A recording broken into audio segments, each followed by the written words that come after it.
ആളുകൾ എന്ത് വിചാരിക്കുന്നു എന്നാണ് പറഞ്ഞ് പറഞ്ഞ് പറഞ്ഞ് മുന്നോട്ട് പോകണം. തെറ്റിദ്ധരിപ്പിക്കപ്പെട്ടിരിക്കുന്ന ഒരു സമൂഹം, ആ സമൂഹത്തോട് നമുക്ക് ആവർത്തിച്ച് പറയേണ്ടതുണ്ട്. എന്താ ചെറുപ്പക്കാരുടെ സ്ഥിതി? എന്തായാലും വലിയ സന്തോഷമുണ്ട്, ഇത്രയുമെങ്കിലും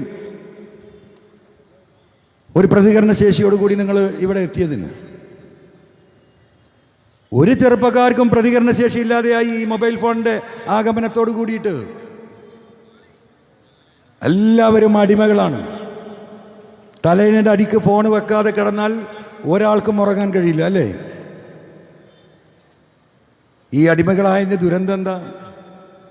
നാട്ടിൽ നടക്കുന്ന ഒരു കാര്യം ആർക്കുമില്ല, ഒരറിവുമില്ല.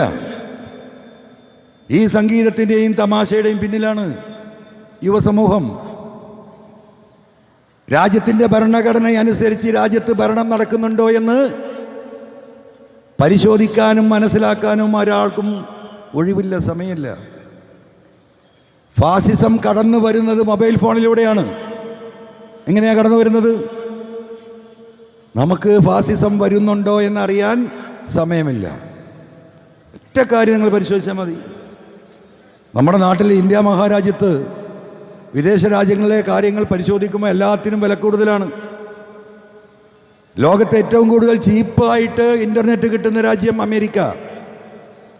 ആ അമേരിക്കയോടൊപ്പം ഇൻ്റർനെറ്റ് ഫ്രീ ആയി കിട്ടുന്ന രാജ്യം, അല്ലെങ്കിൽ ചെറിയ പൈസക്ക് 10 രൂപക്ക് എന്താ വില?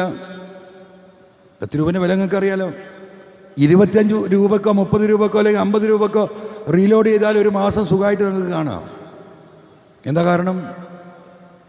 മോഡി സർക്കാർ എല്ലാത്തിനെയും പിഴിഞ്ഞെടുക്കുമ്പോൾ പാവപ്പെട്ട കർഷകരെ തുടങ്ങിയിട്ട് ഈ നാട്ടിലുള്ള മുഴുവൻ കാര്യങ്ങളിലും എങ്ങനെ സമ്പത്ത് അടിച്ചു മാറ്റാൻ എന്ത് വഴിയെന്ന് നോക്കി അതെല്ലാം പിടിച്ചെടുത്തുകൊണ്ടിരിക്കുമ്പോഴും 150 കോടി ജനങ്ങളുള്ള ഇന്ത്യയിൽ ഇൻ്റർനെറ്റ് ഫ്രീയോട് സമാനമായ റേറ്റിന് വെറുതെ അങ്ങോട്ട് തരികയാണ്.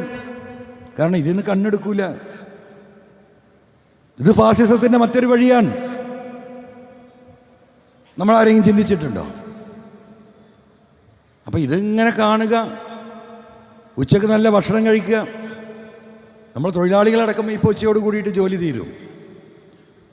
മാന്യമായ കൂലി ഇന്ത്യയിൽ ഏകദേശം ദുബായിൽ കിട്ടുന്നതിനേക്കാളും കൂലി ഇവിടെ വെക്കുന്നുണ്ട്. ഇപ്പോൾ മേസന്മാരും ഇലക്ട്രീഷ്യന്മാരൊക്കെ നമ്മൾ വിളിച്ചു ചോദിച്ചാൽ അവിടെ പോയി ഈ പറഞ്ഞ അട്ടിക്കെട്ട് കിടന്നാൽ തന്നെ കിട്ടുന്നത് 10-50,000 റുപ്യാണ് ഇന്ത്യൻ്റെ ഈക്വലൻ്റ് ആയിട്ടുള്ളത്.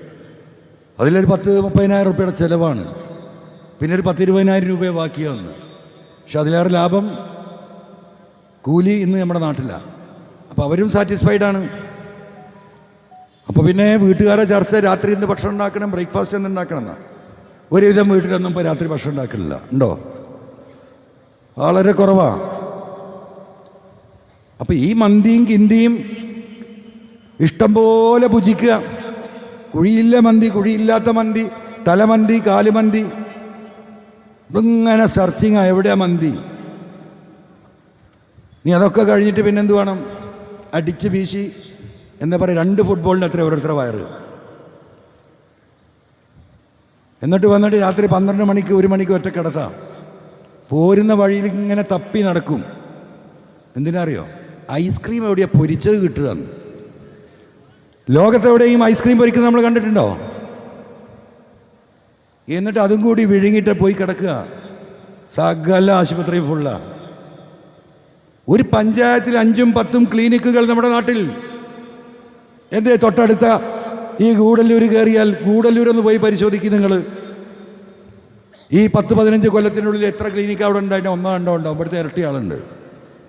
ഇവിടെ 25 ഉണ്ടാകുമ്പോൾ അവിടെ 2 എണ്ണം. എന്തേ? തമിഴന്മാർ ഇപ്പോഴും കഞ്ഞി കുടിക്കും, അത്യാവശ്യം പച്ചക്കറിയൊക്കെ കഴിക്കും, ആവശ്യത്തിനേ മാംസം കഴിക്കുള്ളൂ. നീ എന്താ കഴിച്ച്? കഞ്ഞിയും പുമ്മളും വന്ന് നമ്മളെ നാട്ടുകാർ പാരയും പറഞ്ഞാൽ ഓനെ പുറത്താക്കുമെന്ന് പറയും, അല്ലേ? അപ്പം ഈ ദുരന്തങ്ങൾ, ഞാനിതൊക്കെ പറഞ്ഞു വരുന്നത് എന്തുകൊണ്ടാണ് അറിയോ?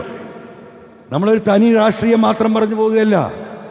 യുവാക്കൾ നിങ്ങൾ ചിന്തിക്കാൻ വേണ്ടിയിട്ടായി പറയുന്നത്. എന്താ കേരളത്തിൻ്റെ സ്ഥിതി? സ്ഫോടകാത്മകമായ അവസ്ഥയിൽ നിൽക്കുന്നു. നോക്കിയാൽ എന്തൊരു ശാന്തത. എന്തൊരു സമാധാനം! എത്ര നാൾ നിങ്ങൾക്കറിയോ ഈ നാട് എങ്ങോട്ടാണ് ഇവർ കൊണ്ടുപോകുന്നത്? പോലീസിന്റെ ഒരു 10-25% പൂർണ്ണമായും ക്രിമിനൽ വൽക്കരിക്കപ്പെട്ടിരിക്കുന്നു. ഒരു സംശയം നിങ്ങളതിന് കരുതണ്ട. പലരും നിങ്ങളിൽ അനുഭവസ്ഥരല്ലേ? അപ്പൊ ആ ക്രിമിനൽ വൽക്കരണം വന്ന് ഈ രാജ്യത്തിൻ്റെ പൊതുമുതൽ പോലും എയർപോർട്ട് വഴി വരുന്ന സ്വർണം അത് പിടിച്ചെടുത്താൽ സർക്കാരിലേക്ക് ഡിപ്പോസിറ്റ് ചെയ്യേണ്ട, ഈ നാടിൻ്റെ അസറ്റായി മാറേണ്ട സ്വർണം ഒരു വിഭാഗം വലിയൊരു ശതമാനം അടിച്ചു മാറ്റുന്നു. അതുമായി ബന്ധപ്പെട്ട് നാട്ടിൽ കൊലകൾ നടക്കുന്നു.